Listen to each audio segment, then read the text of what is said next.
ভুয়ো police officer গ্রেফতার পুখুরিয়া থানায়। রাজ্যে একাধিক জায়গায় ভুয়ো শিক্ষক থেকে শুরু করে ভুয়ো ডাক্তার অফিসারের একাধিক ঘটনা ঘটলেও এবার পুলিশের জালে ভুয়ো পুলিশ অফিসার। মঙ্গলবার গভীর রাত্রে মালদার পুকুরিয়া থানার অন্তর্গত লোখরা থানা থেকে এক ভুয়ো পুলিশ আধিকারিককে গ্রেফতার করে পুকুরিয়া থানার পুলিশ। ঘটনায় ব্যাপক চাঞ্চল্য ছড়িয়ে পড়ে। জানা গিয়েছে, ভুয়ো ওই পুলিশ আধিকারিকের নাম আনোয়ারুল আলী। বুধবার তাকে চাঁচল মহকুমা আদালতে পেশ করা হয়। স্থানীয় সূত্রে জানা গিয়েছে, মঙ্গলবার গভীর রাত্রে পুকুরিয়ার আড়াইডাঙ্গা অঞ্চলের লোখরা গ্রামে ওই ব্যক্তি পুলিশের পোশাক পরে ঘুরে বেড়াচ্ছিলেন। স্থানীয় বাসিন্দাদের তার চলাচল সন্দেহজনক মনে হওয়াতে তাকে আটক করে খবর দেওয়া হয় পুকুরিয়া থানায়।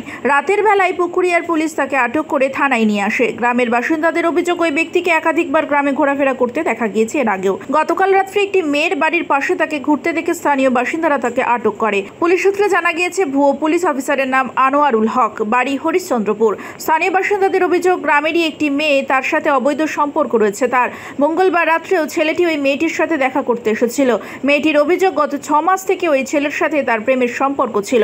একাধিকবার সেই মেয়ের সাথে দেখা করে সে মিথ্যে কথা বলে প্রেমের জালে ফাঁসায় তাকে।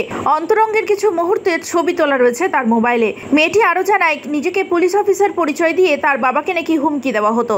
বুধবার অভিযুক্তকে চাঁচল মহকুমা আদালতে পেশ করা হয়।